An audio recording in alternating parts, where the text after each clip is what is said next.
It wasn't something that I started thinking about until I had to, which is my junior year. I think the thing that you usually do is you go to Holics and you get your pair of like fresh made boots, just perfect for you, all sized and everything. You have to do all these deposits and all that stuff. And I had heard about the Aggie boot loan program, and so I already knew that I wanted to do that. I went down to the Core Center just to get them sized, and then there was just a whole room of just boots from all different sizes, colors, and all.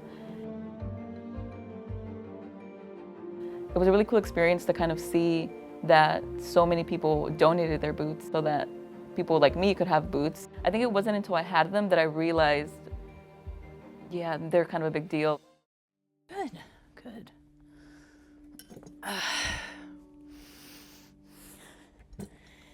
Yeah, I think that might have some possibility. You look at sort of a time capsule of the cadets that came before, whose name is in it.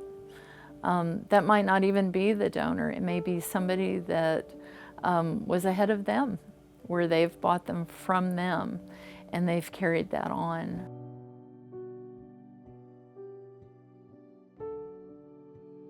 The people that donate their boots, they're like, I want these to have a life again. They're having a new life. They're serving another purpose. Okay, same thing, point and pull. Oh. Did you hear that noise? That thump. That's what I listen for. That's a good noise. When I fit a cadet, tell them a little bit something about the donor. Cadets kind of get this wide-eyed look, and so I'm excited to tell them a little bit about them. So that's him, the first one, very first one. They look great. They look like they're still in the same shape that they were. For me, my boots were sitting in my office on a shelf along with some of my other memorabilia, and people would come in and ask me about them. That's really the first time they'd ever been displayed. Until then, they'd just been in my boot bags. A lot of times they were at my parents' house while I was moving around the military. I loved the idea that the boots were going to be able to be used by somebody. You know, that'd been the hope in donating them. When I got them, Lisa told me, oh, they actually belong to a professor who teaches here. And it wasn't until I got back to my dorm that I was like, wait a second, I think I'm taking his class right now. I was really jazzed. To me, it was the perfect way for my boots to be used. Number one, they were being used. Number two, they were being used by a cadet who otherwise could not have, worn boots. And then to bring that all full round, for it to be a female cadet, for it to be a young woman, I just think that's wonderful.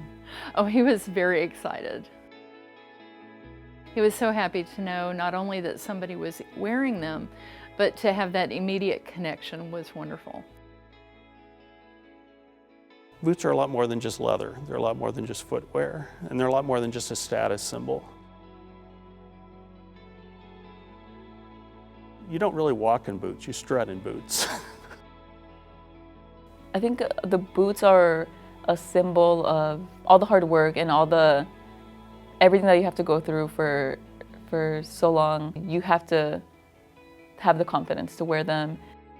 I think it's something that is so important to the cadets, to the students, to making their time memorable. I think it'd be really cool to talk to the next person that gets to wear them and just do this whole thing again, where it's this full of excitement of learning about someone else and getting to know their story, and I get to tell them mine. Okay, they should be about the same, right? Look at that. Look at that. Yeah, well, I've got a little bit more there. Yeah, so, that's true. I would love it to be used every year, and so for them to be able to help sort of put that finishing touch on a cadet's senior year. And as often as they will last and as they will fit someone, I hope that they're used. And I would love to hear from every one of them. I'd love to, build that relationship with whoever it is that's wearing those boots. Let that be the connection.